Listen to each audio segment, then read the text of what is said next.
Jovem Pan Morning Show vai começar. Jovem Pan Morning Show está no ar. Jovem Pan Morning Show.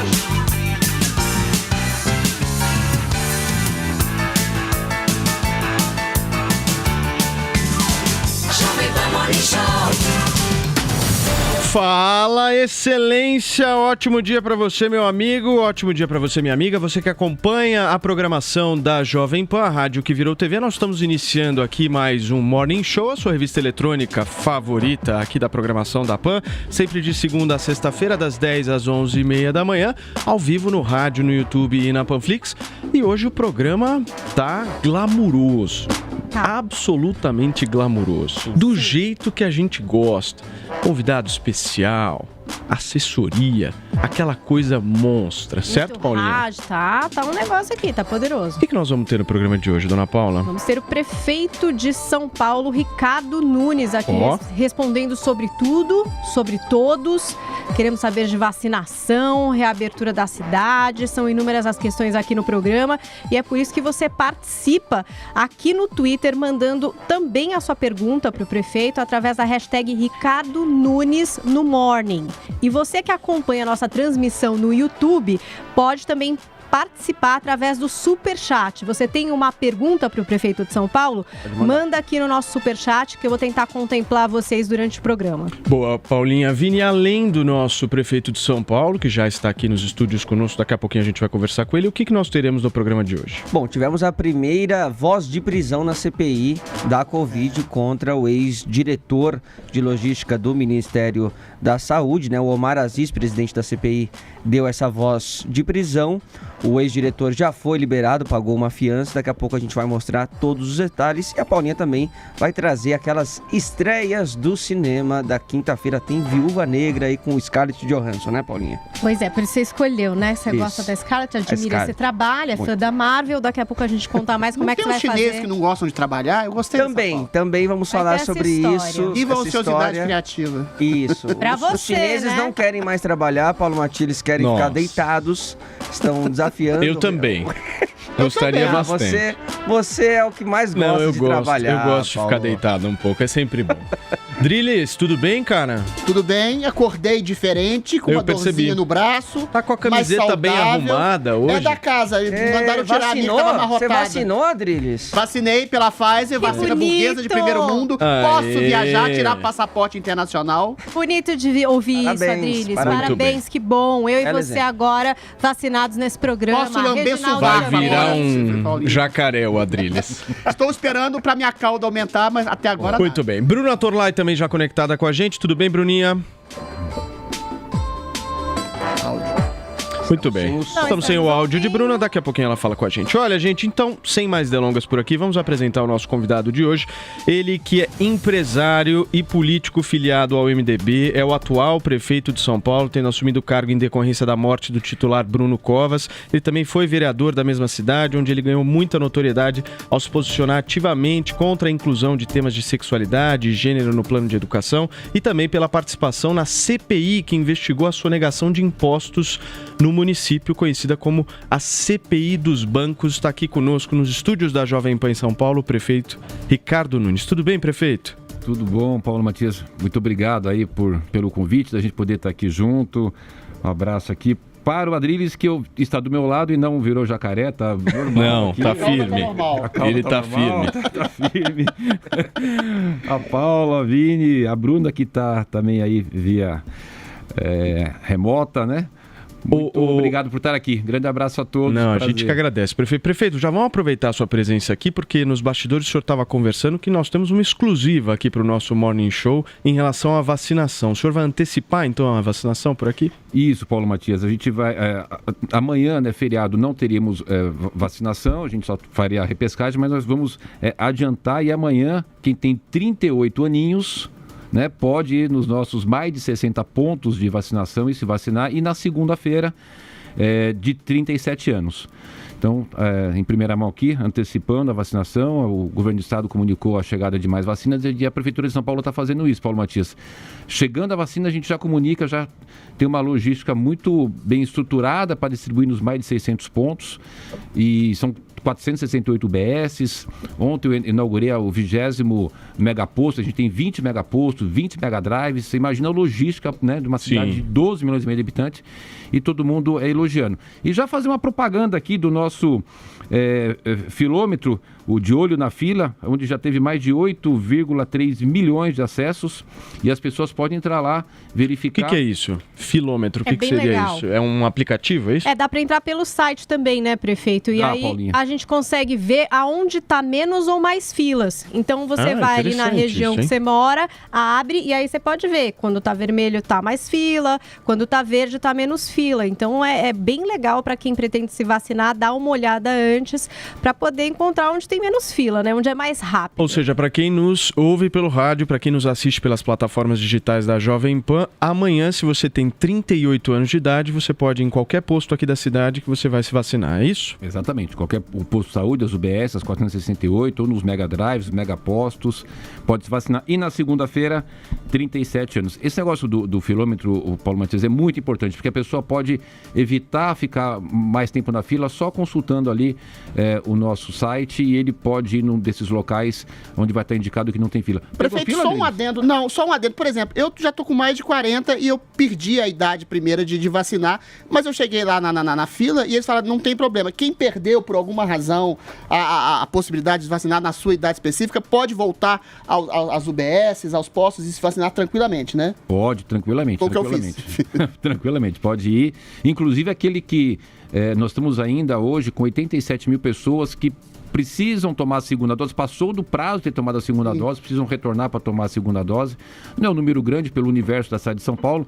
Nós já vacinamos mais de 5 milhões e 600 mil pessoas. Foram um trabalho fantástico com mais de 7 milhões e meio de doses aplicadas, né? Portanto, 5 milhões e 600 mil pessoas vacinadas, mas segue muito firme a cidade de São Paulo no programa de vacinação, que está dando muito certo. A gente tem tido muito elogio. Muito bem. Prefeito, em relação a essa segunda dose, com a questão dessa variante Delta, tem iniciado aí conversas de se adiantar essa segunda dose, de ser mais breve? Vocês já estão conversando sobre isso? Existe essa conversa de fato? Não, Paula, o que acontece? A gente precisa primeiro vacinar quem tem 18 anos mais, né? O público-alvo. Esse é o foco, é nisso que nós estamos empenhados e determinados a fazer o quanto antes. Se continuar no ritmo que está, a gente deve vacinar todo mundo na cidade de São Paulo até antes de setembro, possivelmente agosto, meio de agosto, caminhando, né, do jeito que está no ritmo que nós estamos indo por enquanto. Agora, a questão de antecipar a segunda dose por conta do período ainda não tem se falado, né? Porque a gente já tem uma longa estrada para vacinar o restante da população que tem 18 anos mais. Muito bem, prefeito, eu disse que este programa estava glamuroso. E está mesmo, porque nós temos aqui, ao lado de Paula Carvalho, um dos maiores jornalistas do Brasil, âncora do Jornal da Manhã, nosso companheiro aqui de casa, Thiago Berrache. A gente fez questão de convidar... Exato, claro. Ué? A gente fez questão de convidar você, Thiago, porque você é um cara que conhece a cidade de São Paulo, cobre a cidade de São Paulo. Uma entrevista com o prefeito não poderia deixar de tê-lo. Sem dúvida. Por favor, querido. Prefeito, obrigado por estar aqui na Jovem Pan. Ainda falando sobre a vacinação e também essa possibilidade de, no fim do ano, já ver alguns eventos teste, né? Para saber se a cidade suporta, como é que fica essa questão, se as pessoas se contaminam ou não. Como que a Prefeitura, junto com o Estado, vai fazer esse cronograma? Isso já chegou a antecipar, né? Falando sobre Réveillon e o Carnaval do ano que vem. Não é muito cedo ainda? O que vai ser decisivo para que isso realmente aconteça, já que as pessoas estão sem essas duas festas já há mais de um ano? Tá. Tiago, nós estamos falando de São Paulo, uma cidade de 12 milhões e meio de habitantes. Não é imaginável que você faça um evento de Réveillon, de Natal, de Carnaval, sem fazer toda uma estratégia, todo um estudo com relação a esses eventos. O que a gente fez? Eu soltei 2 portarias constituindo os grupos de trabalho, inclusive dentro do grupo de trabalho está o coordenador da Vigilância Sanitária, o secretário de Saúde, né? Para poder estudar. Não quer dizer que vá ter. Quer dizer o seguinte, que do jeito que as coisas estão caminhando, é possível que tenha e nós estamos nos preparando. Imagine que se a gente pudesse chegar lá por final do ano e a gente tivesse mais de 70% das pessoas vacinadas, os leitos de UTI caindo, os leitos de enfermaria caindo, ou seja, possibilitando com segurança sanitária fazer o evento, a gente não conseguisse fazer porque estava muito em cima. Então, o que a cidade de São Paulo está fazendo é estratégia, fazendo um trabalho de coordenação para não ser pego de surpresa. Porque se a gente puder ter o Réveillon e o Carnaval, eu acho que a população de São Paulo tem o direito, né, de ter esse evento, nós estamos nos preparando. Prefeito, mas e as pessoas que vêm de outros estados e outras cidades, né? Esse afluxo de pessoas que vêm, por exemplo, passar um Réveillon aqui em São Paulo, curtir um Carnaval. Isso não comprometeria de alguma forma, independente do índice que a gente tenha aqui na cidade? Como é que controla isso, né? Não, Paula, veja bem, a vacinação ela vai seguindo quase que uniforme no país, né? Lembrando que é o Plano Nacional de Imunização que faz a distribuição das vacinas e que faz os calendários de vacinação. A gente vai ter agora uma antecipação aqui no estado de São Paulo, porque o governador conseguiu comprar doses a mais, né? Mas não vai ser tão diferente do resto da população do país. Inclusive tem cidades do país que estão na frente da cidade de São Paulo, né? Até por conta de que a gente foi vacinando primeiro as pessoas com comorbidade. A cidade de São Paulo entendeu que as pessoas que tinham maior risco de óbito deveriam ser vacinadas. Agora, com relação às pessoas vindo de fora, até aproveitar e falar, quando surgiu a questão da variante lá no Maranhão, nós rapidamente fizemos as barreiras sanitárias. Se você hoje descer aqui no aeroporto de Congonhas, no terminal rodoviário, você vai ter lá uma equipe nossa da saúde que vai medir sua temperatura, vai ver se você está bem, se você tiver algum sintoma, vai te levar para fazer o teste. Então, a preocupação de São Paulo com relação a essa questão do fluxo de pessoas na cidade é bastante séria e tem dado muito resultado. Adriles. Prefeito, estudos recentes e menos recentes comprovam que crianças e adolescentes são baixíssimos vetores de transmissão do coronavírus. A cidade de São Paulo, bem como a maioria das cidades dos estados brasileiros, trancaram as escolas por quase um ano e hoje é visto quase que unanimidade que foi um erro em nome do medo da pandemia, né? E esse erro acarretou uma série de déficits. As crianças, como bem sabe, a possibilidade de ascensão intelectual, um ano sem estudos, a possibilidade de ascensão intelectual é a possibilidade de ascensão social, famílias todas em estados calamitosos de precariedade financeira, crianças que comem nas escolas, a falta de possibilidade de interação social.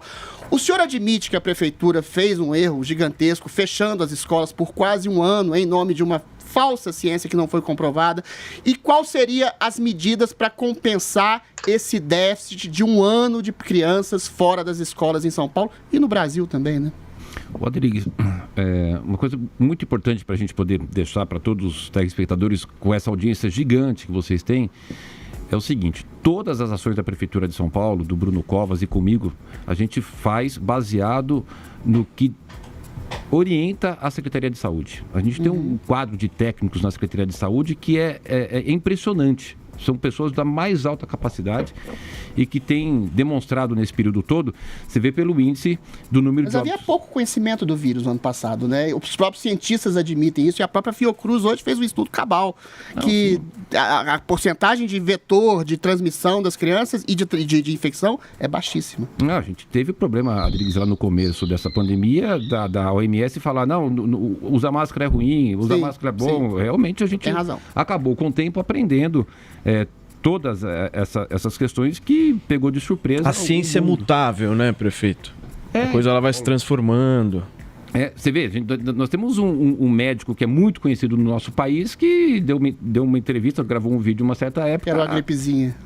Né? Como ele é tão conceitual, não vou nem falar o nome, porque ele não fez aquilo de maldade, é porque realmente naquele momento ninguém sabia, Rodrigues. A grande verdade é essa, estava cada um tentando entender o que era essa questão dessa Covid-19 e foi tentando acertar.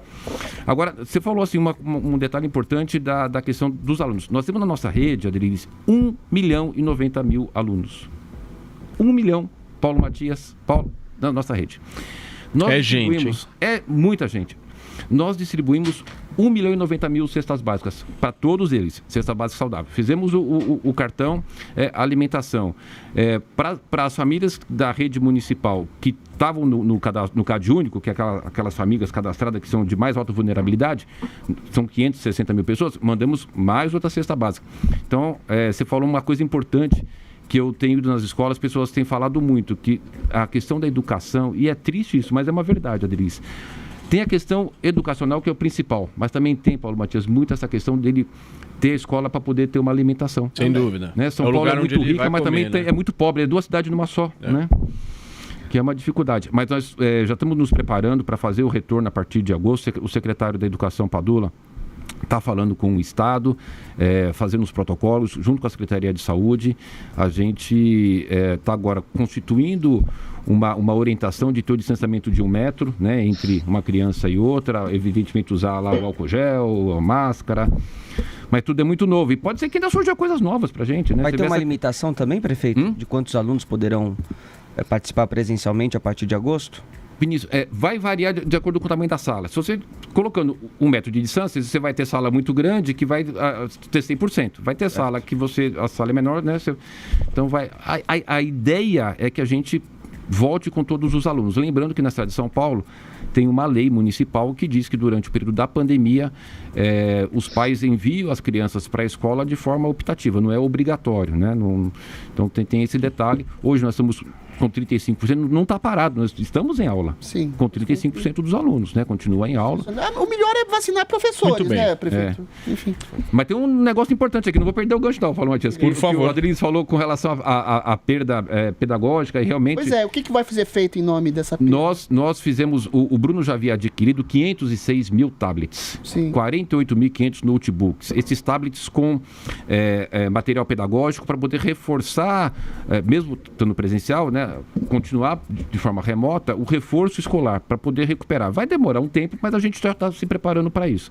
Então vai ajudar bastante essa questão dos tablets, dos alunos, né, e um preparo para os professores, como é que ele vai lidar com essa situação de poder fazer um acúmulo de ações, pegando o presente e recuperando um pouquinho do passado, porque a cidade de São Paulo ela vinha muito bem na questão de avaliação do IDEB, né? A gente vinha crescendo no IDEB e nosso objetivo é esse, continuar crescendo. Muito bem. Nós estamos entrevistando aqui ao vivo nesta quinta-feira aqui no Morning Show o prefeito de São Paulo, Ricardo Nunes. Próxima pergunta da nossa Bruna Torlai. Vai lá, Bruninha. Bom dia, prefeito. Que eu gostaria de saber o seguinte, achei muito interessante, né, o senhor ter mencionado a dificuldade para entender como é que o vírus funcionava, isso que o Adriles falou, as crianças são baixo vetor de transmissão, mas ficaram sem aula, ou seja, todo mundo fez muita besteira no passado, porque estava todo mundo tentando entender a pandemia, e os cientistas até que tiveram bom desempenho, porque rapidinho, né, 1 ano é pouco tempo, se você pensar bem, eles trabalharam bastante. Agora, o que eu queria saber do senhor é, politização à parte dessa pandemia, como o senhor avalia o calendário nacional de vacinação, ou seja, como o senhor avalia as medidas, de fato, concretas do governo federal em parceria com estados e municípios? O senhor acha que tem... Porque, assim, se São Paulo conseguiu vacinar tanta gente assim, e a gente sabe que tem que obedecer ao calendário nacional, é porque talvez o senhor seja um bom administrador e deixe partidarismos à parte e consiga sentar ali com o governo federal, né? Como é que o senhor avalia? O governo federal tem atendido bem os municípios ou politização está atrapalhando ainda?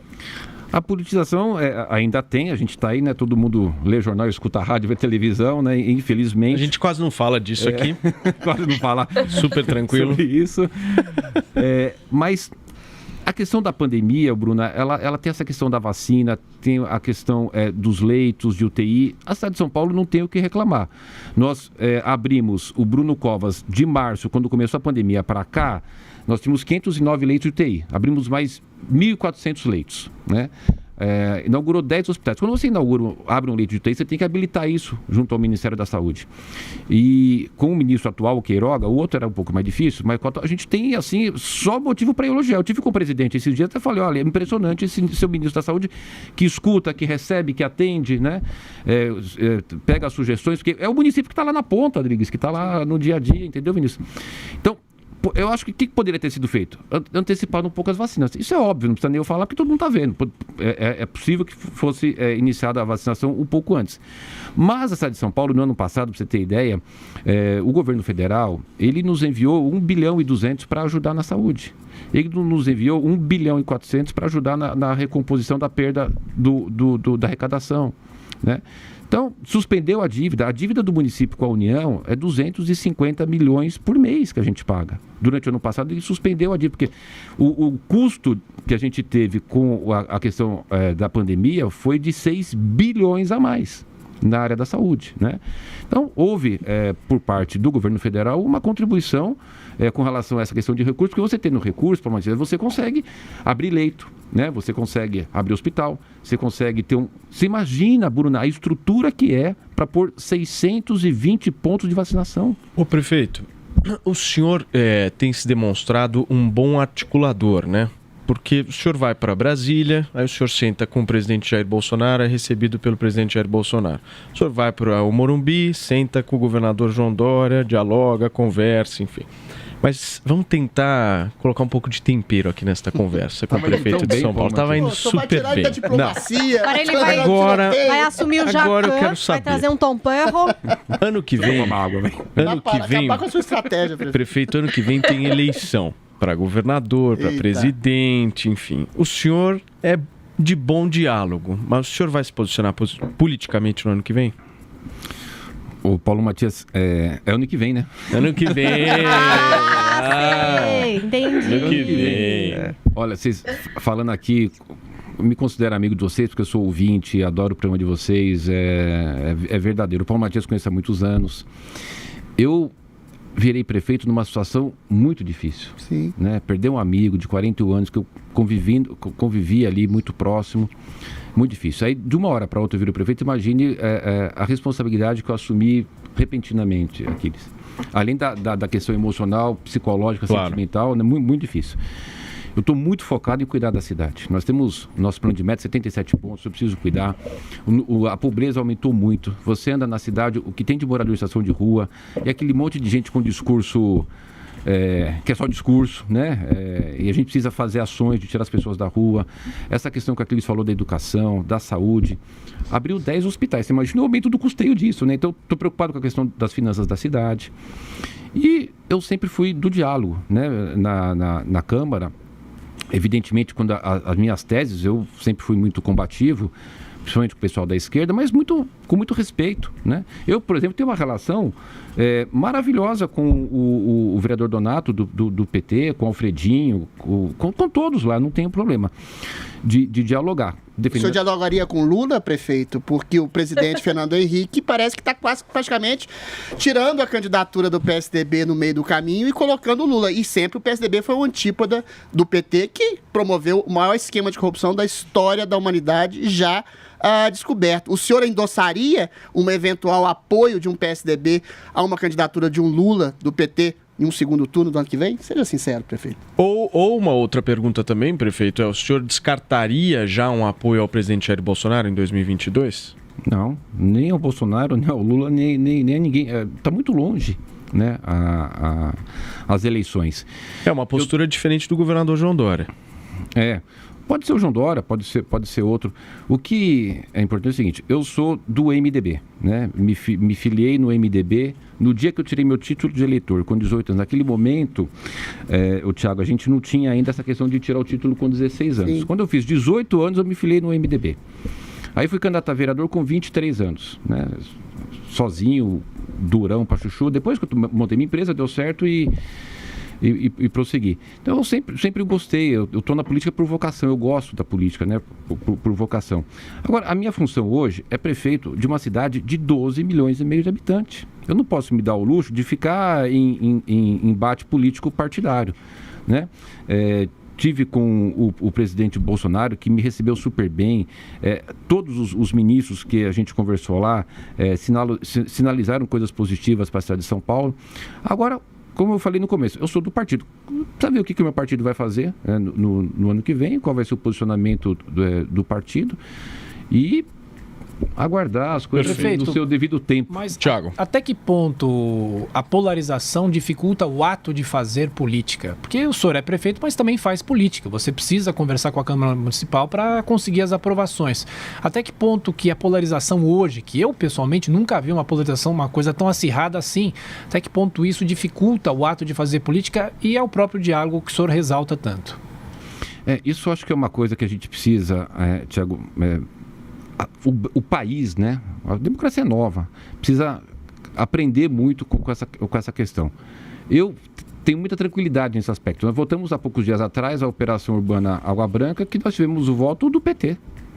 Né? Então, o PT inteiro votou a favor do nosso projeto, que é uma operação grande, uma legislação urbanística, uma operação urbana que vai trazer 5 agora, bilhões. né? Recente agora. É agora, recente. A Câmara de São Paulo trabalhou hoje até às 3 da madrugada. Eu mandei 2 projetos antes de ontem, em menos de 24 horas aprovaram os 2, que é uma autorização de empréstimo e a questão da revitalização do centro. Aquele centro precisa, né, revitalizar, a gente tem um pacote de ações para revitalizar. Aí eu tenho que dialogar com todos os setores, né? Evidentemente com todos os setores. Agora tem questões ideológicas, você falou a questão da ideologia de gênero, tem questões ideológicas que você defende, que são, né? Eu sou o prefeito, tenho que dialogar com todo mundo, mas eu sou eu, também não vou... Mas já que o senhor puxou esse assunto, prefeito, que questão da ideologia de gênero, o senhor sempre se colocou... Adriles, posso só fazer um adendo, né, nessa questão, claro, quando o prefeito diz que ele é assim. O senhor é conservador, então? Eu sou de centro. Sou católico, praticante, todo mundo sabe, né? Centro-direita, né, prefeito? Não, porque se o senhor é contra a ideologia de gêneros nas escolas, quais foram os outros posicionamentos aqui? Tem vários posicionamentos do Ricardo Nunes que normalmente são considerados mais conservadores, né? O senhor não se intitula um conservador. Do jeito que hoje as pessoas colocam os conservadores como se fosse um caretão. O careta não. Né? Mas não é isso que é um conservador. Não é. É que aprende com o passado para fazer um futuro Mas em relação ao Bruno Covas, o senhor é mais conservador. Se comparado ao Bruno, pode ser 0,1 centímetro, um pouco mais. Bem pouco. Mas objetivamente, prefeito, em questão, por exemplo, nessa questão que é muito polêmica, da ideologia de gênero, eu acho realmente muito temerário você estabelecer um tipo de normalização, de dizer que não existe coisa de menino ou menina, ou você banalizar a questão da transexualidade, da disforia de gênero e achar que isso é uma coisa normal, você mudar todo o seu corpo. Como exatamente fazer uma coisa que é para combater diretamente o preconceito em relação a transexuais e fazer uma coisa, entre uma coisa que é normalizar a transexualidade como uma coisa banal, normal, a disforia de gênero como se fosse uma coisa de um comportamento. Como é que faz essa distinção, prefeito, entre combater a normalização de uma coisa que não é exatamente uma coisa padrão social e que pode gerar muitos problemas e o combate efetivo ao preconceito nas escolas? Olha, Adriles, você fez uma pergunta muito importante. Objetivamente, tem a questão do discurso e da prática. Sim. Aí tem gente que fica fazendo discurso, na prática nada. O que eu acho que precisa fazer o combate a qualquer tipo de preconceito é na prática. A gente está, por exemplo, agora, vamos inaugurar nos próximos dias um centro de acolhida, um pop rua, para homens trans, 60 vagas, né? Teve agora, esses dias atrás, a semana passada, se não me engano, a Semana do Orgulho LGBT. A vereadora Érica Hilton, que é trans, tem alguns projetos que atuam, né, para esse setor, e nós sentamos e eu recepcionei lá as propostas dela. Ontem eu tive uma reunião de 2 horas, ou melhor, 1h e 50 minutos, quase 2 horas, com a Cláudia Carleto, que é a nossa secretária de Direitos Humanos, para a gente reforçar e fortalecer as ações da nossa Secretaria de Direitos Humanos. Na prática, você tem que fazer as coisas, né? Olha, tem discurso que a gente... E na educação, o que pode ser feito? De crianças, nesse sentido? Peraí, Adriles, só um minuto, querido, só um minuto. Vini, faz sua pergunta. Prefeito, você já mencionou aí esse encontro, essa reunião que teve com o presidente Jair Bolsonaro, né, o presidente da Câmara aqui de São Paulo também esteve presente. Eu queria saber se você poderia detalhar um pouco mais o que saiu desse encontro, dessa conversa. Teve alguma coisa relacionada à dívida de São Paulo com a União? Teve também algo relacionado ao Campo de Marte? Eu queria que você falasse um pouquinho o que saiu dessa reunião em Brasília. Bom, Vinícius, foi uma reunião assim de extrema importância para a cidade de São Paulo. Inclusive, você vê, foi eu, o secretário da Fazenda, o secretário de Governo, o secretário da Saúde, secretário de Obras, a procuradora-geral, tendo em vista a agenda extensa que foi, a importância que foi para a pauta da cidade de São Paulo. Nós começamos logo cedo lá com o ministro Humberto Martins, que é o presidente do STJ, e depois o presidente do Senado, o presidente da Câmara, vários ministros, mas enfim, indo objetivamente no ponto que você falou da questão do Campo de Marte. A cidade de São Paulo hoje, ela tem uma dívida com a União de 25 bilhões de reais. E a gente paga isso em parcelas de 250 milhões por mês. Todo mês a Prefeitura de São Paulo deposita a parcela da dívida de 250 milhões.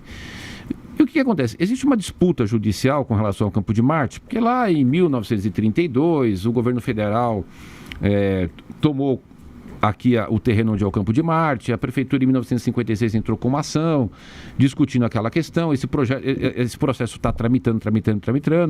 O último desfecho dele foi o voto do ministro Celso de Mello, que deu favorável à Prefeitura de São Paulo, e que isso deve dar aí, sei lá, em torno de 25, 30, 40 bilhões, algo igual ou superior ao que a gente deve para a União. E o que a gente fez? Nós apresentamos para a ministra Flávia e para o representante da AGU e depois para o presidente Bolsonaro, a proposta de fazer um encontro de contas.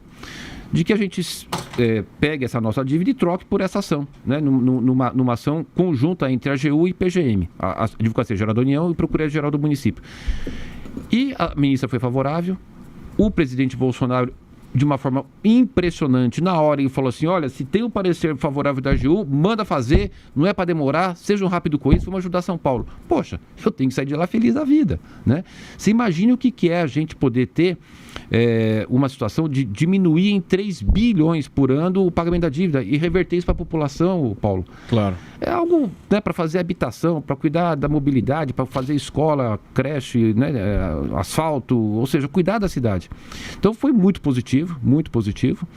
E a gente agora, eles criaram uma câmara técnica entre a Advocacia Geral da União e a PGM para poder fazer o encontro de contas, a questão jurídica e formalizar esse acordo judicial que será excepcionalmente bom para a cidade de São Paulo, e eu tenho que agradecer ao presidente de ter se sensibilizado Prefeito, por isso. O senhor falou sobre o Campo de Marte, eu lembro ainda lá nos anos 2000, na gestão do então prefeito José Serra, que existia a possibilidade de um fechamento total do Campo de Marte, uma descentralização daquele aeroporto, e aquilo se transformaria num parque. Isso está nos planos da prefeitura? É possível conviver uma parte com o parque e o Campo de Marte normalmente?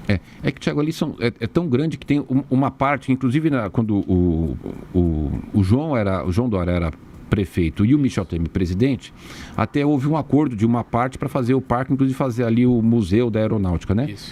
Essa área da discussão judicial ela é uma outra área maior que hoje está lá sobre utilização do governo federal. Eles tomaram da gente na mão grande, lá em 1932, né? Por isso que está toda essa da Revolução, né, de 32. Foi bombardeado por Getúlio, tem uma história longa aí. Então a gente tem essa questão que eu tenho certeza que vai dar certo. Sim. Nossa, e vai ser maravilhoso para a cidade. Hoje à tarde eu tenho um encontro com o governador João Dória. Ele vai na prefeitura, que nós vamos lançar um auxílio para o pequeno empreendedor de recursos de 25 milhões. Ele tem um programa de Estado, a gente pediu, ele separou essa parte para fazer junto com a Prefeitura de São Paulo. Articulador o prefeito, hein? Um dia com o Bolsonaro, outro dia com o Dória. É um trabalhador, Isso Paulo aí, Batista. tá certo, tá certíssimo. Bruna Torlai, próxima pergunta. Não, na verdade eu queria só reforçar assim aquela primeira questão, né? Eu tô vendo o senhor confirmar Lollapalooza, confirmar Carnaval, e na verdade a gente percebe que um dos erros maiores, né, naquele momento de ignorância quanto à pandemia, a letalidade do vírus, etc., no Carnaval de 2020, em São Paulo, foi um dos grandes difusores, né, da pandemia. E como é que os senhores se prepararam antes de confirmar esses eventos? Quais foram os critérios para realmente ter certeza que vai dar tempo de realmente estar preparado até lá? Eu estou falando especificamente de São Paulo porque a gente sabe que tem muita gente que vem de fora para o Carnaval de São Paulo. É um evento também internacional, assim como a Parada Gay. A Parada Gay aqui de São Paulo vem gente do mundo todo. Então, assim, São Paulo não... Eu sei que o senhor falou que nacionalmente a coisa está controlada, mas internacionalmente, como é que dá para saber que não vai ser um risco desse monte de atividade ano que vem? O Bruna, quase que você me perguntou o que vai dar na Mega Sena. Mas o senhor confirmou os eventos? Não posso nada. Quais são os números? Olha, o que é importante falar, Bruna? A gente, como eu falei, constitui um grupo de trabalho que está vigilância, né? Nós começamos a a discutir a possibilidade desses eventos quando nós pegamos o calendário e vimos que a gente vai ter mais de 70% das pessoas vacinadas aí entre o mês que vem, agosto, setembro. Já definimos o seguinte: quando chegar em 70% das pessoas vacinadas, a gente abre a Paulista, vamos abrir os parques, né, na sua totalidade, vai ter uma série de ações, porque o mundo roda, a gente não tem que ficar parado, as pessoas têm que voltar a trabalhar, a vida tem que voltar à normalidade, não dá para ficar nesse negócio de fica pondo tudo culpa da pandemia e... Bom que o senhor falou isso.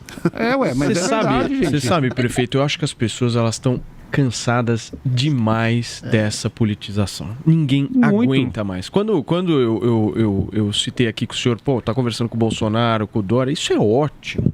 Isso que a gente precisa, dialogar, sem aquelas frases prontas, um xingando o outro, um falando mal do outro. O que as pessoas estão nos ouvindo, nos assistindo, querem é solução, quer que resolva problema. E eu acho que o teu cargo é um cargo muito disso, né? O cargo de prefeito é aquele zelador lá, que vai lá, vai resolver o problema, é problema todo dia, vai aumentando a demanda e a população realmente quer algum tipo de retorno, né? Não sei, vocês não acham? Não deu uma cansada essa coisa Todo mundo cansou. E, aliás, prefeito, politização de tudo? É importante dizer para os ouvintes e espectadores que haverá uma mudança a partir de agora, o comércio funcionando até às 11 da noite e também a mudança no rodízio, né? O rodízio ainda no horário da madrugada, mas vai ser esticado um pouco mais para depois. Hoje começa às 9 da noite e agora vai começar às 11. A partir de quando isso? A partir do dia... Nós vamos acompanhar o Plano São Paulo, dia 9. Dia 9. 9 amanhã. O governo, feriado. Isso, amanhã. O governo de São Paulo mudou o toque de restrição, acho que é isso o nome que fizeram lá, e nós vamos acompanhar o Plano São Paulo. Então, será o rodízio das 23 até as... Já de hoje para amanhã? Ou... Já de hoje para... Dia 9, não, hoje amanhã é dia 8. 9 de julho. Hoje é quinta, né? amanhã é sexta, é isso? Isso. De sexta para sábado. Isso. E será de sexta para sábado, então, das 23 às 5 da manhã. Perfeito. Eu vou contar um negócio para você, Thiago, aqui, que eu não deveria, mas eu vou contar. Oba! Quando a gente fez a reunião ontem, nós fizemos uma reunião ontem, eu falei assim, gente, esse negócio do rodízio aí, vamos voltar ao normal. As coisas estão voltando. Boa, prefeito. Não, mas eu fui vencido. Você vê como... Verdade. Decisão são bastidores, porque a gente tem lá o comitê, aí coloca, aí um pondera, olha, mas espera um pouquinho, a gente precisa ter mais dados, né? Vou ver como é que isso avança. Aí vem o pessoal da saúde, que é muito cauteloso. Esse negócio do rodízio não muda nada. Não muda nada. Eu também acho, mas eu voto vencido. Prefeito. Pra vocês verem como é que festa tem... clandestina, essas coisas, evita. Se tiver um rodízio de madrugada, evita a festa clandestina, essas coisas ou não? Porque a pessoa pega um Uber, nada, a pessoa pega um Uber, vai... Muito bem.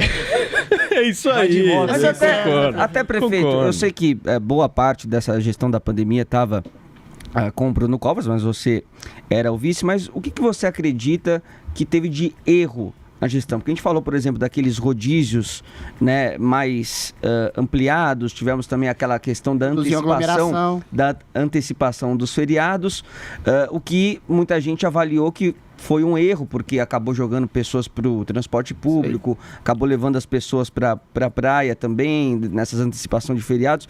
O que você avalia que poderia ter sido feito diferente na gestão da pandemia? Ô Vini, você tá com o poder de decisão no meio de uma pandemia, eu vou falar para você, você tem momentos que você, né, tem que tomar a decisão ali porque a responsabilidade está em cima de você. Eu, até uma semana e meia atrás, cara, eu estava desesperado porque não baixava de 80% a ocupação de leito de UTI. E eu falando para o secretário, abre leito de UTI, abre leito de UTI. Você imagina a pressão? A pressão. Bruna, você imagina, você que a mulher tem mais sensibilidade, se as pessoas vão procurar o hospital e não tem UTI. Situação desesperadora. Então você fica ali numa situação... você recorre a qualquer coisa. E você é responsável, querendo ou não, por isso. Responsável. Claro. Tem uma coisa assim, quando deu essa questão da variante lá do Maranhão, a gente fez um trabalho, vamos começar a pegar quem fez os exames de PCR, que deu positivo de Covid, e mandar isso pro laboratório para fazer o sequenciamento genético e ver se tem a variante indiana.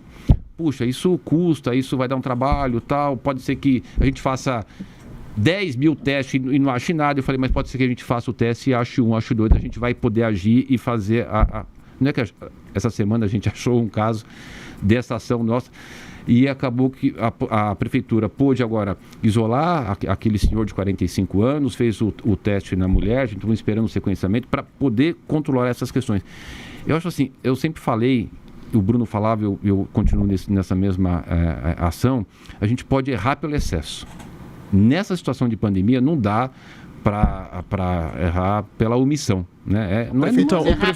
Prefeito. Mas errar pelo excesso, você gera uma série de problemas: desemprego, depressão, exclusão social, outras mortes por outras doenças. O senhor realmente justifica, por causa da pandemia, esse excesso que pode ter? Por exemplo, a OMS, a própria ONU, o Banco Mundial prevêem centenas de milhões de miseráveis por causa do isolamento, não só em São Paulo, mas como no mundo. O senhor não acha que houve um erro grande das autoridades por desespero, por medo, exatamente como o senhor admitiu o erro em relação à educação, que provocou mais problemas que talvez a própria pandemia a longo prazo? Só que essas mortes, essas omissões assim, não vão ser contabilizadas pela imprensa. O senhor admite como parte de um processo, realmente o senhor tem responsabilidade moral pela cidade e tal, mas o senhor admite esse erro gigantesco mundial em relação ao isolacionismo que foi feito dessa forma assodada e apressada?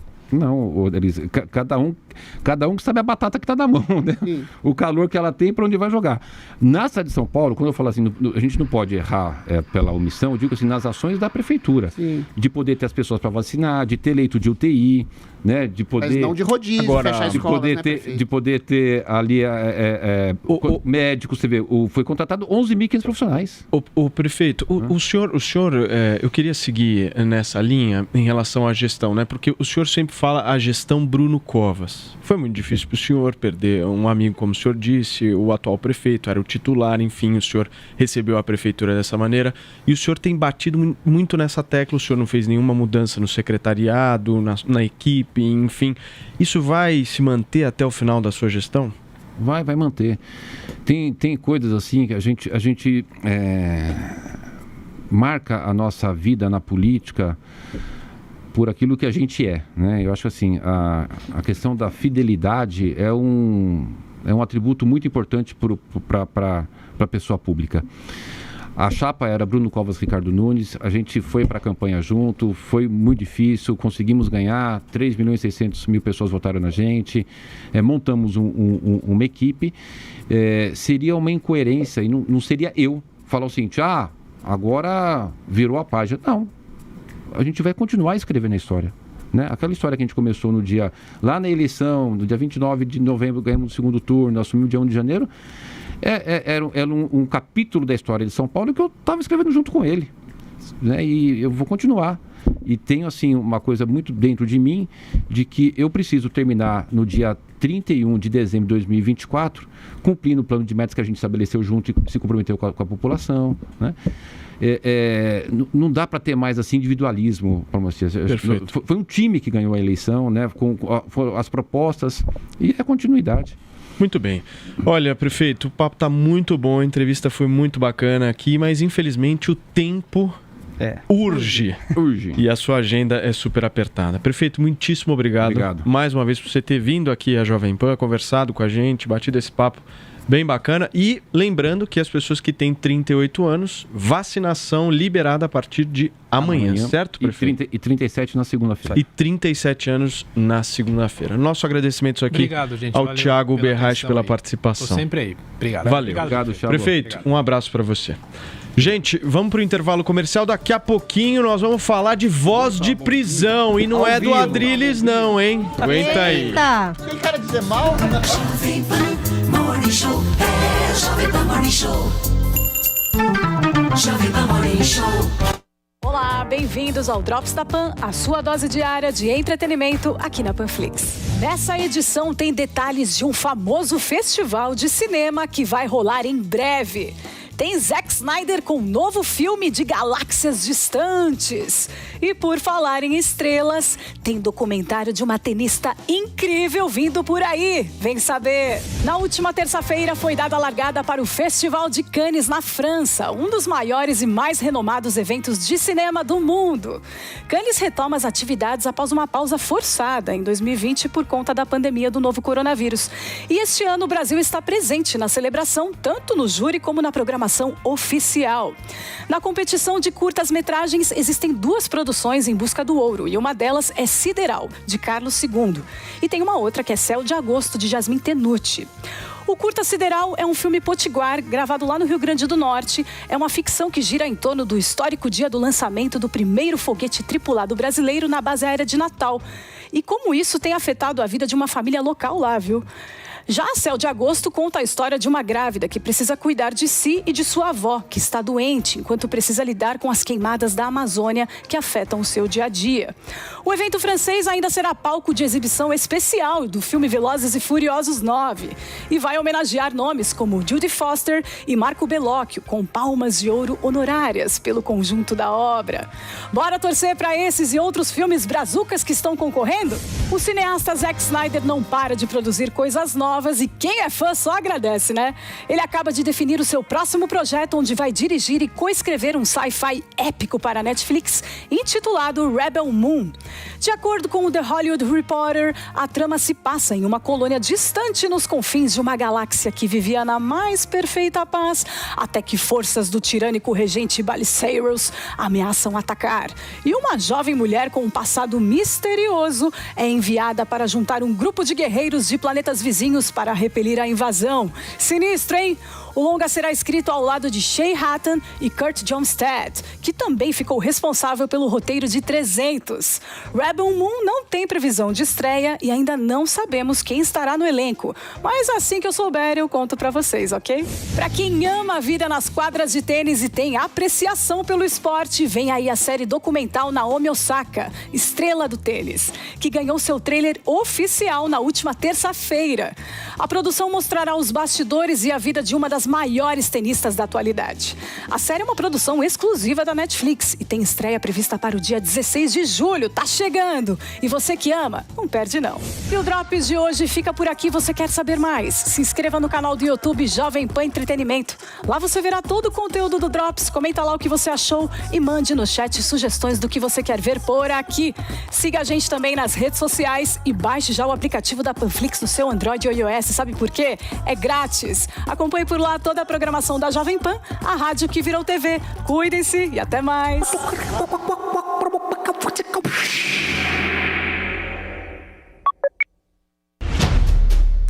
Quando foi a última vez que você e o seu dinheiro ficaram na mesma sintonia? Muitas pessoas têm dificuldade em lidar com dinheiro, controlar suas finanças e poupar para viver bem no futuro. Por isso, eu, Samidana e meu amigo Doni Denútil criamos o curso Faça as Pazes com as Suas Finanças. Acesse agora newcursos.com.br, NIU Cursos, e mude já a forma de lidar com seu dinheiro. E quando o juiz apitar o fim do jogo, Fred Ring vai entrar em campo junto com os grandes nomes do futebol na mesa de debates do Canelada. Os melhores comentários sobre os principais jogos da rodada é só aqui na Jovem Pan. Morning Show.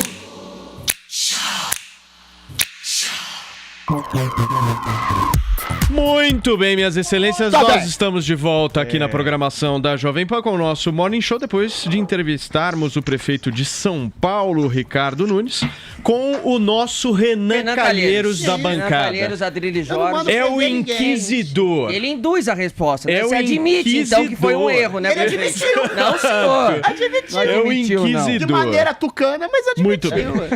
Muito bem, Bruna Torlai tá bem lá, tô vendo que tá dando bastante risada. Vamos nessa então, turma. Olha só, o ex-diretor de logística do Ministério da Saúde, Roberto Ferreira Dias, pagou uma fiança de R$ 1.100 e o que aconteceu? Solto. Freedom está liberado da sede da Delegacia de Polícia Legislativa no Congresso Nacional após sair preso da CPI da Covid-19 ontem, na última quarta-feira. Vini, essa ordem de prisão foi dada pelo presidente da comissão, Omar Aziz, num verdadeiro show, né? Foi um show, Paulo Matias. E um show que estava sendo muito pedido, né, pela internet, nas redes sociais. A cada depoimento, a cada depoente, todo mundo estava torcendo, né, para esse pedido de prisão.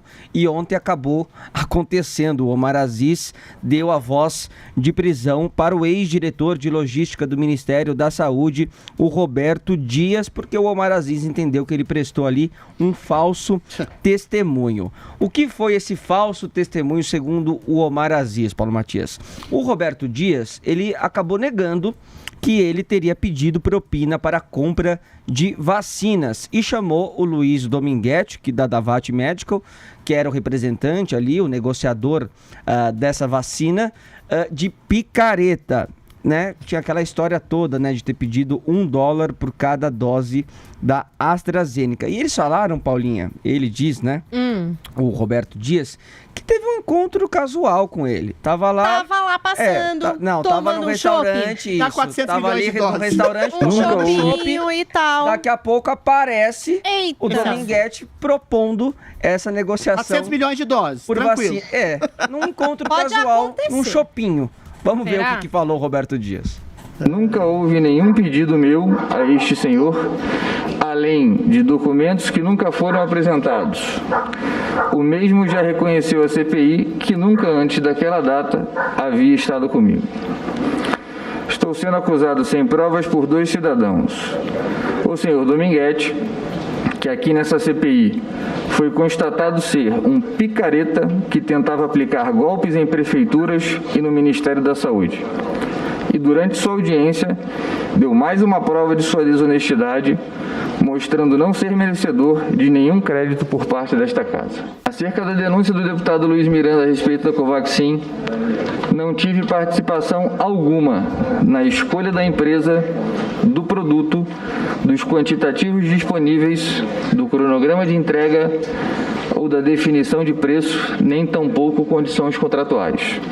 Bom, mas aí, Paulo, surge na CPI áudios atribuídos ao Dominguete, né, da Davat, dizendo que não, parece que teve outros encontros, sim, inclusive reuniões marcadas pelo próprio Roberto Dias. Então não tinha sido apenas Eventual, esse num encontro chope. eventual, esse encontro casual, esse chopinho, que tinham outros encontros mais importantes, inclusive com propostas ali de assinaturas de contratos. Foi aí que o Omar Aziz perdeu a paciência e falou, não, você está mentindo aqui faz 7 horas, então esteja preso. Vamos ver o que falou o Omar Aziz. Eu já dei todas as chances para você. Me dê uma chance, presidente. Não dou agora. Não, mas é importante. Não vou dar. Mas mesmo se não levar Não vou dar porque ele vai ser recolhido agora pela polícia do Senado. Ele está mentindo desde manhã, dei chances para ele o tempo todo. Perfeito, senhor presidente. Eu pedi, por favor, pedi várias vezes, senador Randolph. E tem coisas que não dá para admitir. Só uma última questão, presidente. Os áudios que nós temos do Dominguete são claros. Eu perguntei para ele. Eu quero pedir para Vossa Excelência colocar os áudios. Perfeito. É isso que eu quero pedir. Eu peço a Vossa Excelência. Não. Senhor Roberto Ferreira Dias. Independe agora, porque ele vai sempre arranjar uma desculpa. 527 mil mortos. 1.000 mortos. E os caras brincando de negociar vacina. Por que ele não teve esse empenho para comprar a Pfizer, que era de responsabilidade dele naquela época? Por quê? Ele está preso por mentir, por perjúrio. E se eu tiver tendo abuso de autoridade, que a advogada dele ou qualquer outro senador me processe. Mas ele vai estar detido agora. E todo depoente que estiver aqui, que achar que pode brincar, terá o mesmo destino dele. Aí ele foi Eu vou falar uma coisa. Eu me senti... O quê? Como se fosse o Omar Aziz com o Randolph Rodrigues parecendo um Adrilho Jorge gritando o tempo inteiro querendo falar. Presidente. Exato. Né? Eu não sou tão educadinho assim. Aí ele encerrou a sessão, falou, pode levar, mas aí você mesmo disse, né, Paulo, que ele já pagou a fiança e tá liberado agora. Até especialistas, viu, de direito também contestaram um pouco essa decisão do Omar Aziz, essa prisão em flagrante por falso testemunho.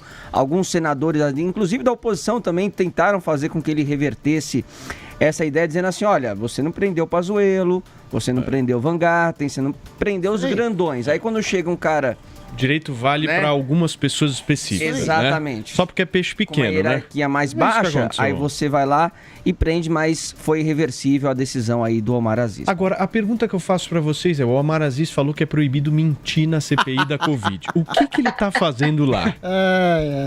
Gente, quem conhece o Omar Aziz, governador Não, mas do isso estado vale do Amazonas. só para os depoentes, Vocês estão ficando louco. Peraí.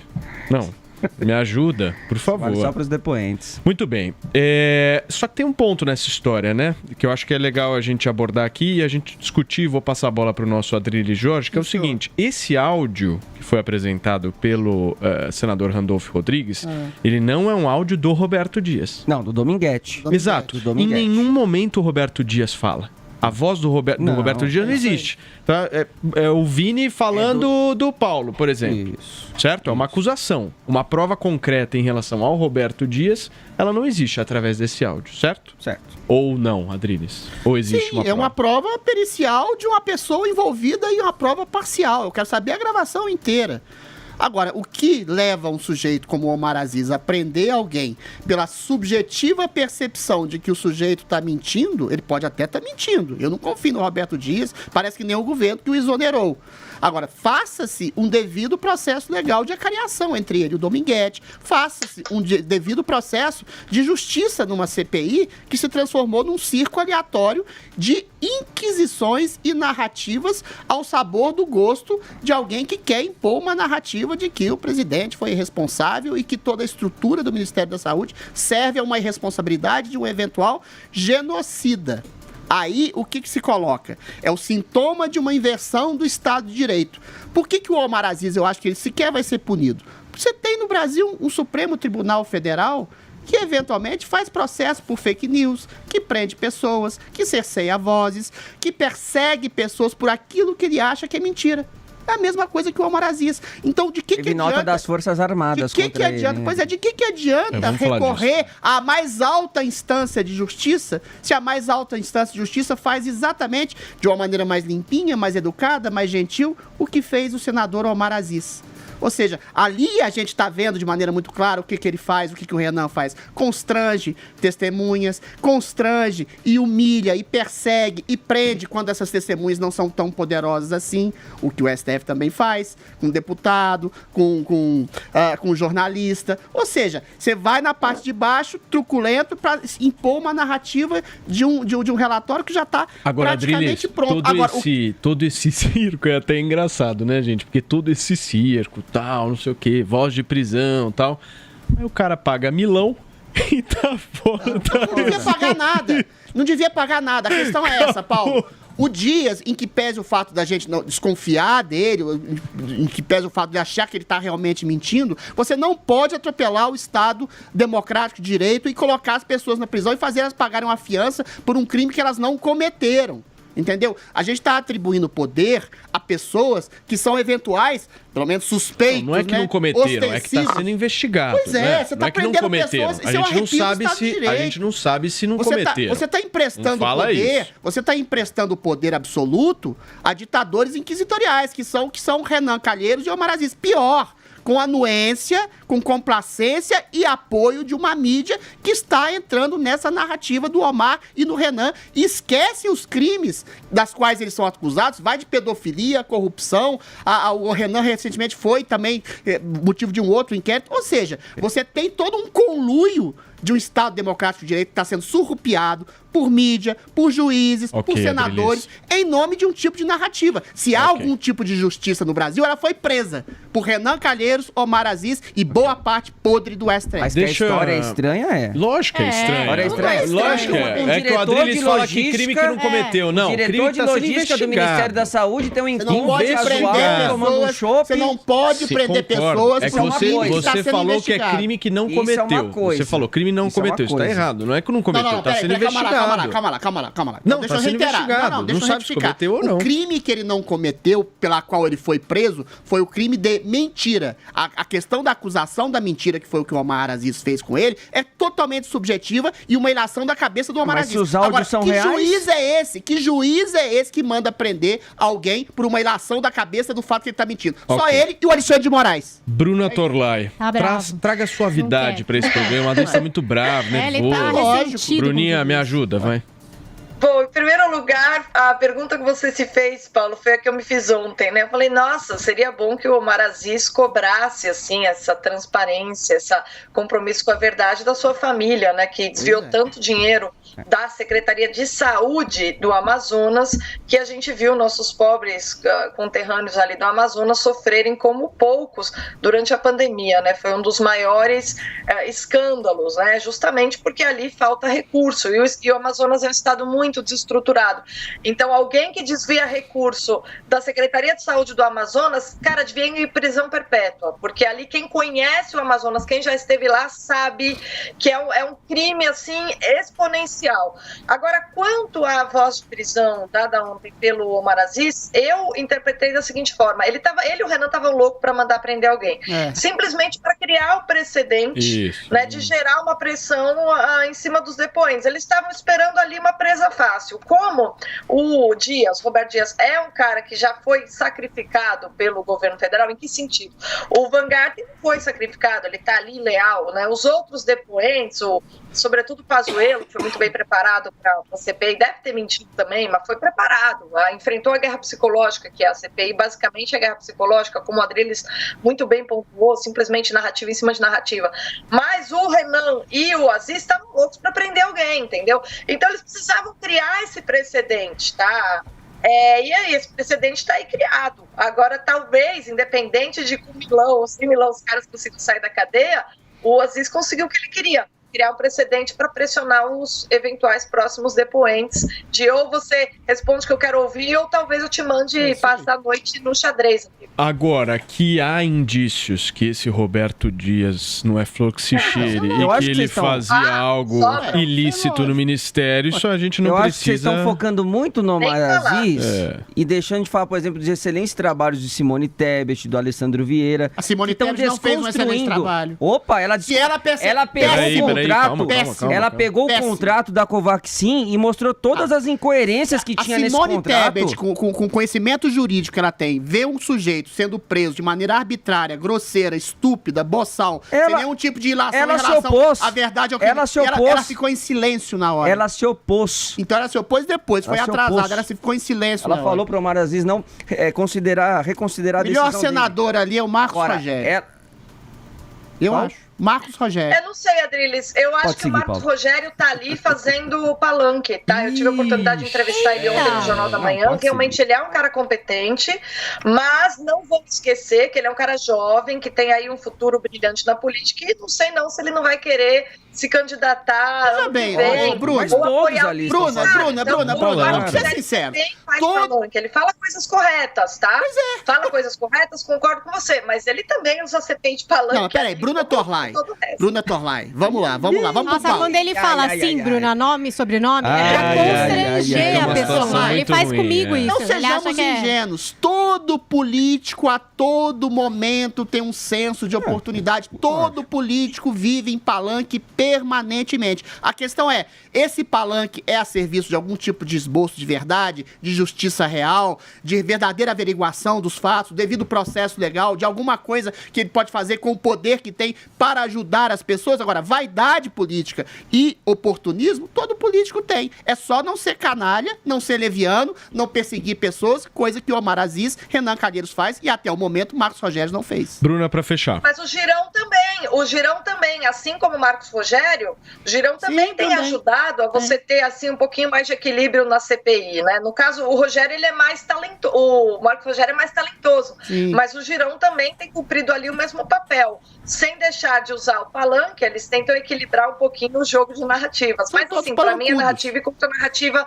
da mesma maneira, porque o que interessa falar é o que foi falado hoje, por exemplo, pelo prefeito de São Paulo, que o governo federal, na prática, está sim colaborando com municípios que estão tentando resolver o problema. Para mim, esse é o tipo de coisa que esclarece. Como é que está o governo federal? Está atendendo? Prefeitura da maior cidade do Brasil, com maior densidade demográfica? Está atendendo. Então, beleza. Aí a CPI cai por terra. Muito bem. Palanque da verdade. Pronto. Isso aí. Gente, vamos para um rápido intervalo comercial, Paulinha? Vamos. Você tá bem aí? Eu tô ótima, É? eu tô bem tranquila, vou trazer novidades de entretenimento pra vocês daqui a pouco, então fiquem por aí. E se quiser mandar uma perguntinha pra Adriles Jorge, pode mandar aqui no Superchat, amor. Ou pra Bruna Torlai, É. Paulo Matias, É igual pode menino, mandar é igual aqui. mãe que repreende o menino, Bruna. É, pode mandar aqui no Paula Superchat. Carvalho. Muito bem, daqui a pouquinho a gente volta. Jovem Pan, Morning Show. Ouçam nossas vozes para entender, vencer o limite entre nós e você. Ouçam nossas vozes para entender, ouçam nossas vozes.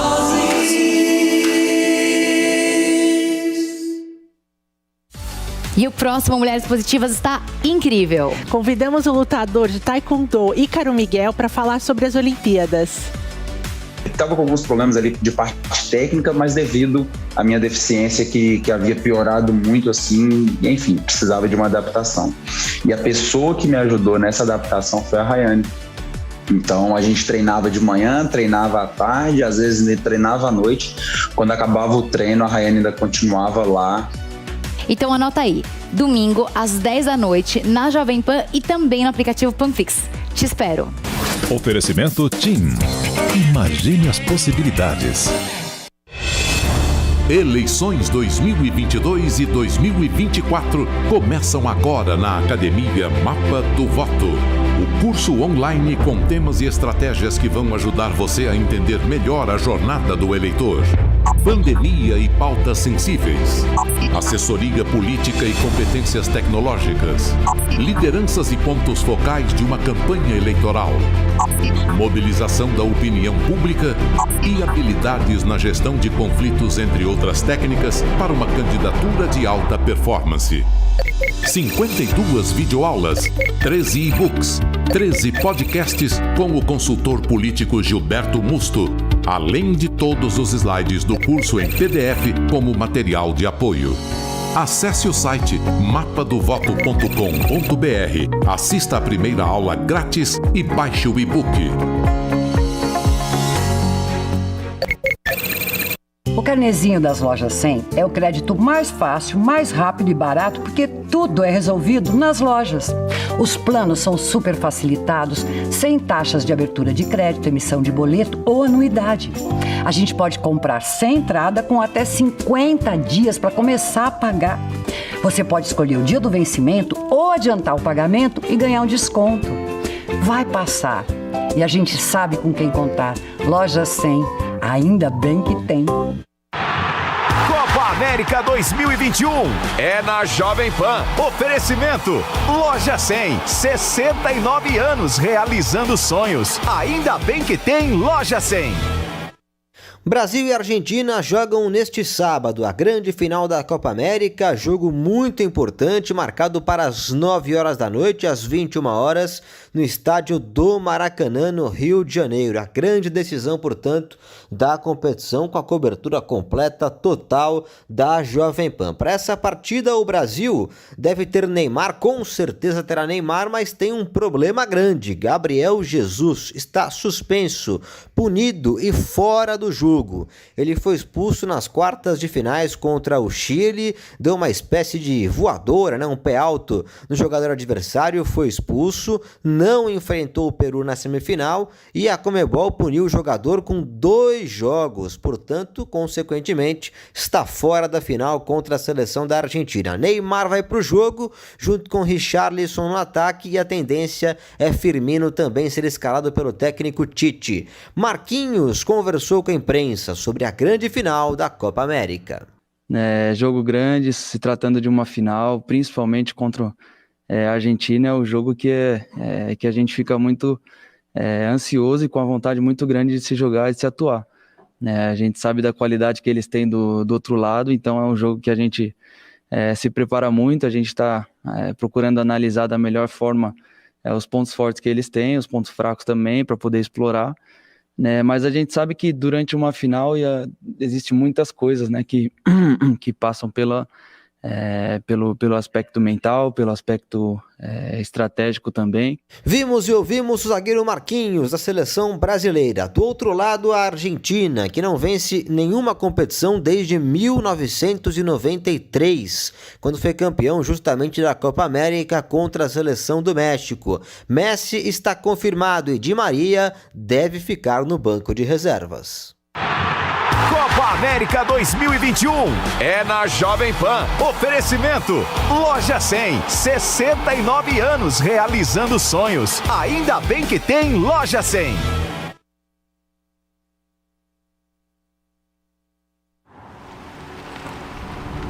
Não é apenas um veículo. É uma experiência. Uma condução leve. Uma direção perfeita. As ruas pertencem a você, ciclista.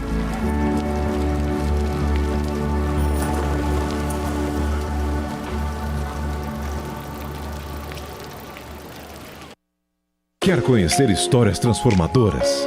Então eu te convido a ouvir o meu podcast, o 45 do Primeiro Tempo. O jornalista Patrick Santos investiga como personalidades relevantes mudaram suas vidas em busca de um propósito. Ah, por que 45 do Primeiro Tempo? Porque é no intervalo que a vida pode se transformar. Você ouve o podcast do 45 no site da Jovem Pan ou então na sua plataforma favorita.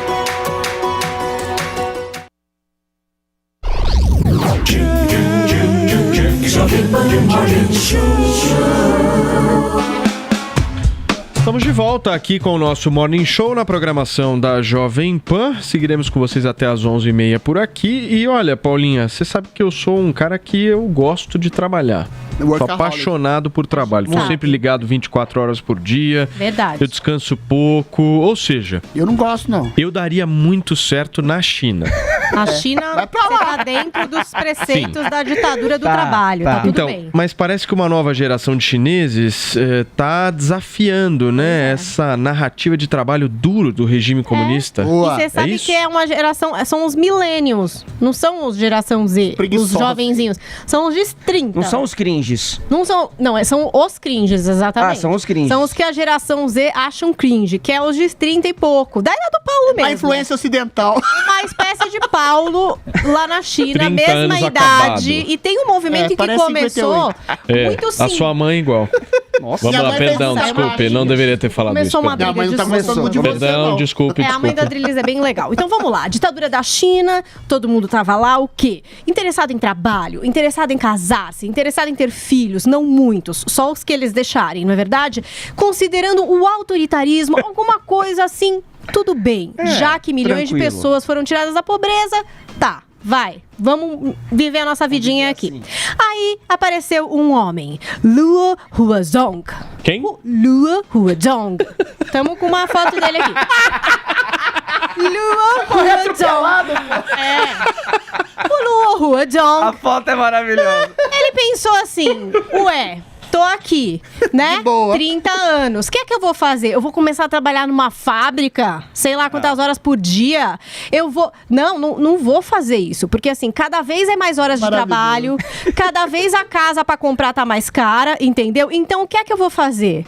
Ah, gente, eu vou andar de bicicleta de Sichuan até o Tibete. Eu vou viver de bico. Vou ganhar ali uma coisinha aqui, uma coisa colar, vou pagando minhas contas e vou relaxar. Vou descansar. Quem tá vendo por imagens, tá vendo aqui o Lu Hazong. Ai, que delícia. No movimento que ele definiu como ficar deitado. Tá muito mais conservado que o Paulo lá. É isso. Vai provocando, vai, Adrilinho. Você vai ter retorno já já. Vai provocando. O movimento em mandarim chama Tang Ping. Tang Ping. E aí, muita gente começou a achar isso muito legal. Então o pessoal começou a fazer camiseta, a conversar sobre a verdade. Vamos relaxar um pouco, né? Aqui tá muito estressante. Vamos viver de uma outra forma e tal. E deu problema. Por quê? Porque o governo não quer isso daí. Que horror! O governo não quer que você fique relaxando, amor. Tá certo. Eles querem que gire o negócio, entendeu? Gente na fábrica, gente lá, né? E aí, o que aconteceu? Os censores começaram a deletar grupos de Tang Ping, começaram a bloquear postagens de Tang Ping, não pode ter mais roupinha escrito Tang Ping, né? A mídia estatal fez até movimentos, assim, matérias que diz que isso é vergonhoso. Um jornal lá até advertiu, ficar deitado antes de ficar rico. Não faça. Então, assim, tá tendo isso na China. O pessoal que quer ficar de boas, né, vivendo uma vida, assim, simples, e o governo que fala, não, amores, volta tudo ao normal, começa a trabalhar e vida que segue. O que vocês preferem mesmo? O Paulo prefere trabalhar mesmo. Não, eu prefiro trabalhar. E você, Adriles? O Adriles... Prefiro o meio termo. Eu acho que eu posso filosofar sobre isso. Todo trabalho é um ato de reverência, compaixão e amor ao próximo. Se você faz um poema, você está fazendo para alguém. Se você faz um prédio, está fazendo para alguém. Um programa de televisão, para alguém. Um trabalho de advocacia, para alguém. Isso é bacana. O sentido do trabalho, ainda que seja exaustivo, até torturante em grande medida, é um ato mais de felicidade, mais de prazer frugal, mas é um ato de realização em nome do bem que você faz ao próximo. Só que o mais importante trabalho que você faz é a construção de elos afetivos em redor. Algum tipo de atenção, afeto, gentileza, construção para o seu marido, para sua esposa, para os seus amigos, etc.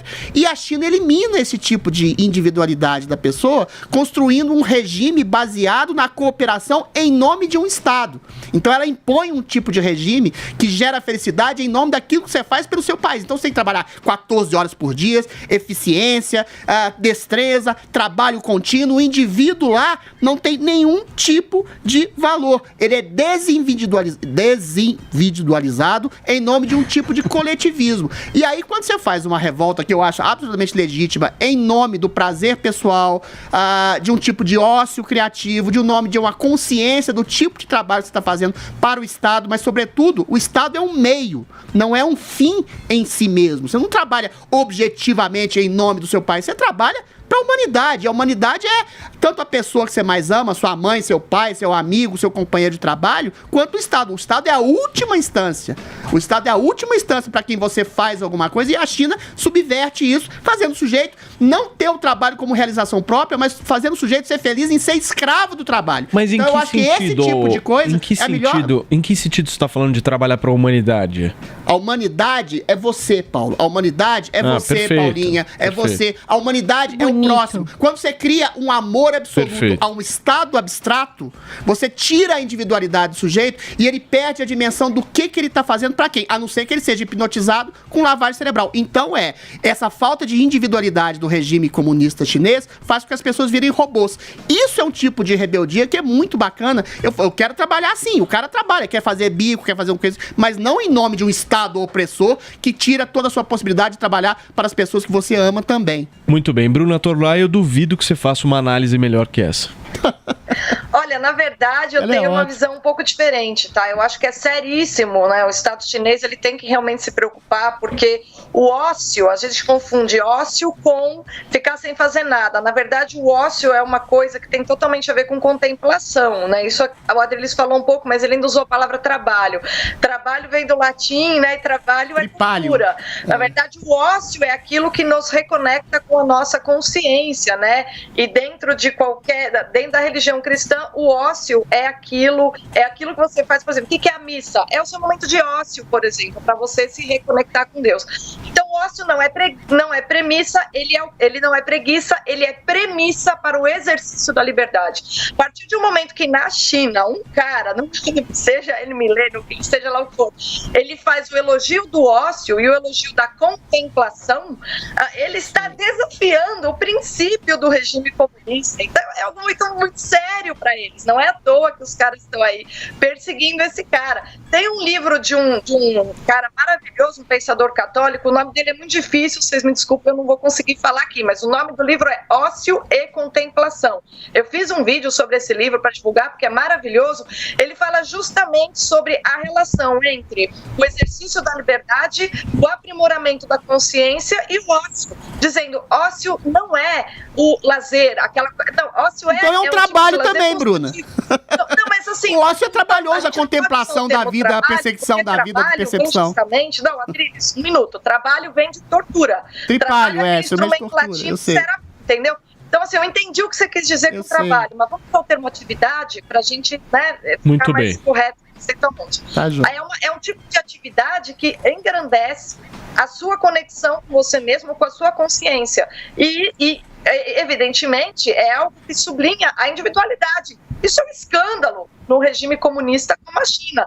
Não é à toa que esse menino aí tá causando tanto problema. Agora, eu vejo com bons olhos todo o meu apoio aí. Queria, como a Paulinha, saber falar direitinho o nome dele para elogiar, porque esse cara tem coragem. Muito bem, olha, a gente dá tempo pra gente falar das estreias no cinema. Um minutinho, Paulinha. Tem Scarlett Johansson como Viúva Negra, é isso? Gente, depois de tantos marca, desmarca, entrou Viúva Negra com o timing bom, né? Porque agora a gente já tá com vacinação adiantada no mundo inteiro, já a reabertura aí de alguns cinemas. Então, nos cinemas dá pra ver a Viúva Negra, mas quem assina Disney Plus, se quiser pagar aquela taxa de Premiere, também pode assistir, mas tem que pagar a taxa. Se você não quiser pagar a taxa... Você assina, você pode, pagar mais. aí você espera até agosto que o filme vai ficar liberado para todo mundo que é assinante, mas para ver hoje mesmo tem que pagar a taxa. E aí, muita gente que acompanha essa saga da Marvel sabe que a Viúva Negra, amores, né?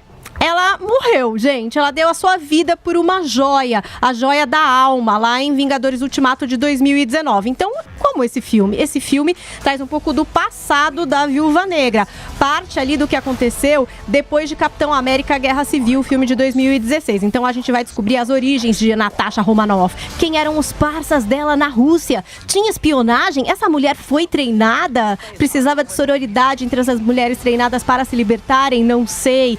Quem é o verdadeiro vilão desse filme? São muitas questões. Aviso, fique até o final, porque tem as cenas pós-crédito. Já é uma coisa que tem em todos os filmes da Marvel, mas é bom avisar para você não perder o gancho, porque ao que parece, já nesse filme somos apresentados a uma mais ou menos irmãzinha aí dela, né, que pode até ocupar a vaguinha dela no futuro da saga da Marvel. Qual plataforma, Paulinha? Disney Plus tem, pra quem quiser pagar a taxinha. E nos cinemas, agora temos o fechamento de toda essa trajetória da Viúva Negra, a personagem da Scarlett Johansson. Muito bem. Olha, gente, o nosso quadro No Caminho Eu Te Explico de hoje será feito com o apresentador, humorista e músico Rafael Cortez. Então, roda a produção.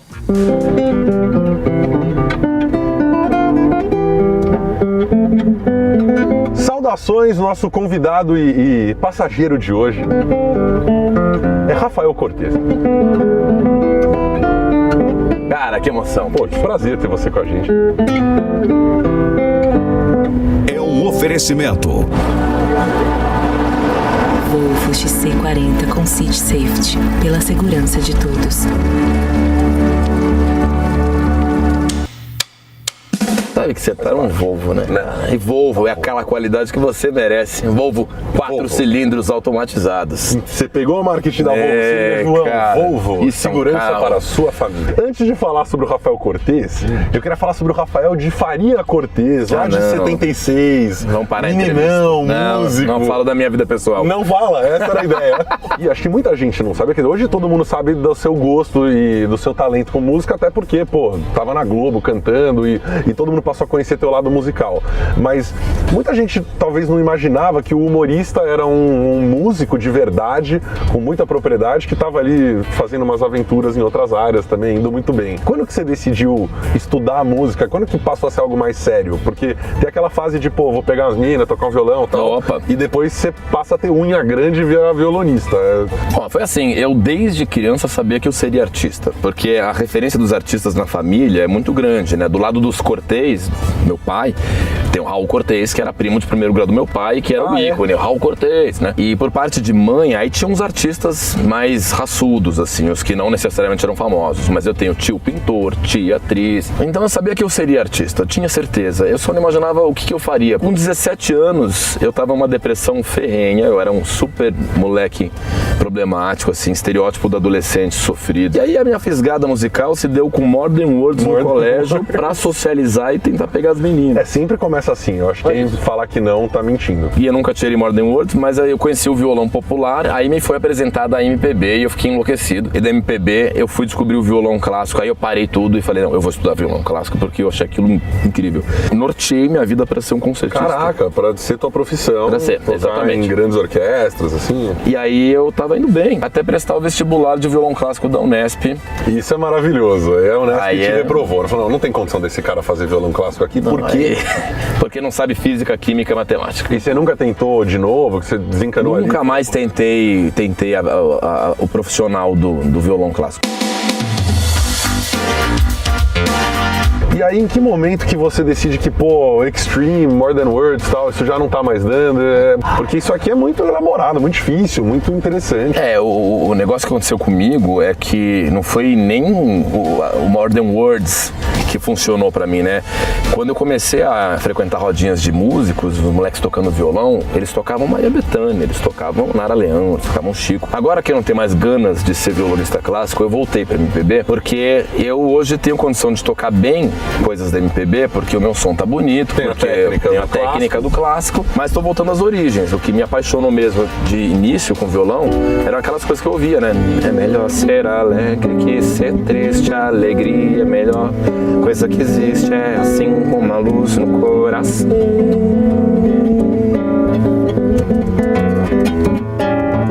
Mas pra fazer um samba com beleza é preciso um bocado de tristeza, é preciso um bocado de tristeza, senão não se faz um samba não. Né, que as coisas de primeiro ano de violão. É quebrado o MPB, né? Você vai, assim, tem uma técnica interessante aí de ir falando no meio das... Algumas são, né? Mas outras são... Contratempos. Você pega uma canção de Tom Jobim. Este seu olhar, quando encontra o meu, fala de umas coisas que eu nem posso acreditar. Doce é só. Aí é o gênio do João Gilberto, que o cara que pega, em vez de falar, ele estica, né? Estica. Doce é sonhar, é pensar que você... Aí já tá uma outra linha melódica, existe tudo no MPB.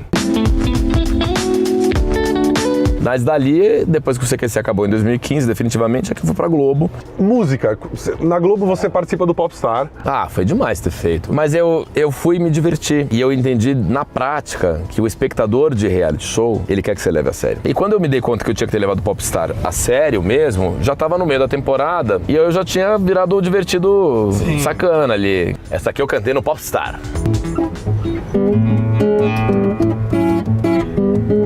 Se alguém pergunta por mim, diz que eu fui por aí, levando um violão debaixo do braço. Em qualquer esquina eu paro, em qualquer botequim eu entro, se houver motivo, é mais um samba que eu faço. Durante a pandemia você conseguiu evoluir profissionalmente de alguma forma? Eu fiz um show de comédia stand-up que só fala de isolamento social, chama Antivírus o Show. E eu falo muito sobre isso, sobre o isolamento social, num show que nasceu em live e que aí eu fui testar em drive-in. Essa aqui eu gravei e é uma música que me veio logo no começo da pandemia. Assim que a gente sofreu muito do isolamento social, a gente achava que a gente nunca mais ia poder abraçar as pessoas que a gente ama. Aí fiz uma canção chamada Um Abraço, que nasceu no dia do aniversário de 96 anos da minha avó. Imagina a pessoa fazer 96 anos, todo mundo fica comovido e ninguém pode dar um abraço e manda um vídeo da casa dela, que é ela, uma cuidadora, e uma tia, todo mundo de máscara, cantando parabéns. E a gente falou, meu, porra é essa? Essa senhora vai viver quantos anos mais, cara? Então a gente não pode abraçar essas pessoas na pandemia, né? Aí me veio a ideia de fazer uma canção que fale que os abraços precisam continuar ativos, mesmo não sendo físicos, que os abraços sejam virtuais, emotivos. E aí nasceu essa aqui, que é Um Abraço. Te abracei na luz de um sol, iluminei meu coração. Nunca mais se sinta só. Hoje o meu abraço é uma canção. Eu sou o motorista mais feliz do mundo, obrigado Volvo. Morning Show, mais um rolê concluído com sucesso. O Rafa vai seguir o dia dele de músico, gênio e intérprete, eloquente, artista. E eu vou seguir dirigindo essa nave aqui até onde Deus me permitir. Falou Morning Show, Volvo, com muita segurança. Volvo. Qualidade que a gente quer. Agilidade e segurança. Pra você e para a sua mulher. Moleque. Volvo, você. Volvo. Qualidade que a gente quer. Pra quem? Eu sinto, não minto, a Volvo inventou o cinto. Eu gosto de fato.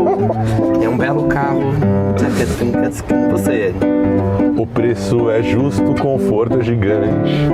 Ando acima deste elefante. Da Volvo. É um oferecimento. Volvo XC40 com Seat Safety. Pela segurança de todos. Olha, gente, você pode assistir o quadro na íntegra no nosso canal no YouTube ou na Panflix e conferir o que ele contou sobre a sua carreira na TV. O Rafael Cortez teve até histórias de bastidores do CQC, então não deixa de assistir. Paulinha, como é que foi aí a nossa hashtag? Foi tudo bem? Foi o programa ótimo. até que foi bem, né? O pessoal pergunta se o Joel saiu do programa. É importante lembrar. Para, Adri. Não, que ele está de férias, tá? Caixão. Ele está de férias. Essa semana ele está de férias. A semana que vem está de férias. E voltará, então, depois da semana que vem. E na outra é você. Quando eu estarei de férias, tá? É um processo. Então tá tudo bem, fiquem descansados. Joel volta pra alegria de alguns, pra tristeza de outros, né? Porque aqui a gente tenta agradar todo mundo, mas é impossível. Exatamente. Bruna Torlai, um beijo pra você e até amanhã. Tchau. Beleza, pessoal. Valeu. Até sempre, Bruna. Tchau, Adriles George. Forte abraço. querido. Tchau, Vini. Beijo, Abraço. Paulinha. Muito Tchau. obrigado a você que ficou conosco até aqui. Você que faz esse programa existir. Tchau, gente. Até amanhã.